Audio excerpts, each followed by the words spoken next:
This section is an introduction to budgeting for your home or for you personally.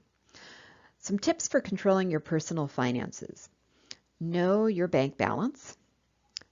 That's important because you don't want to overspend or have overdraft fees from overspending. Speaking of which, know what you spend. Keep track of what you're spending either in cash, but also with debit cards and credit cards, because eventually those get paid or are going to need to come out of your bank balance. Resist the temptation to buy on impulse. Now, all of us occasionally are going to buy something by impulse, but you don't want to do it all of the time because you may overspend what you actually have. Make a budget and stick to it to help avoid overspending. So, making a budget, let's talk about the budgetary process. There's basically 4 main steps. You want to first find your monthly income.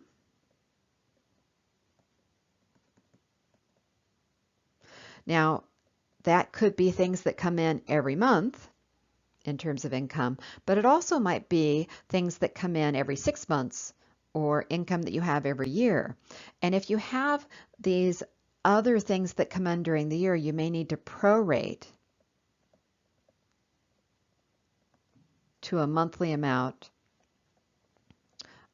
something that comes in less frequently.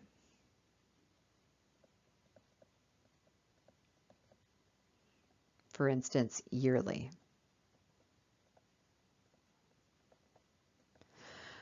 Next step, find your monthly expenses. And once again, you may need to prorate.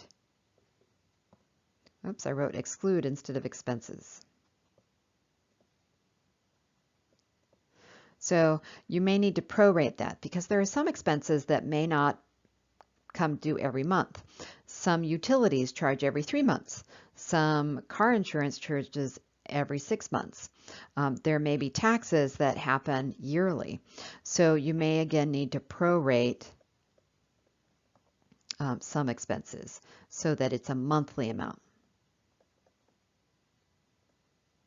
Once you have your monthly income and your monthly expenses, we can use those to determine your net monthly cash flow.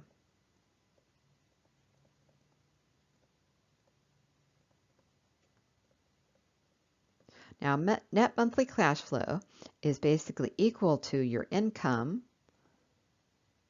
minus your expenses for each month. Because you're subtracting, you may end up with a positive number or a negative number. A positive number would mean that you have more income than you have expenses, which is great. You actually have extra money that you could do something with each month. If it comes out to be negative, then that means your expenses are more than you have income coming in. In other words, you're going into debt each month. So either way, what you want, your 4th step in the budgeting process might be to make needed adjustments. So if you're overspending, you might need to make some adjustments in terms of either taking in more money, so increase your income, or reducing your expenses. So you may need to make adjustments, and you could choose or think about different options for that. If you have extra money coming in, more money than expenses, then maybe you could think about what you might want to do with that extra money. Do you want to put it into savings? Do you want to take a trip with that money if you save it up over several months? So this last step, after you know exactly what's coming in, what's going out, and what that means on a net monthly cash flow basis, the adjustments is where you can fine-tune things.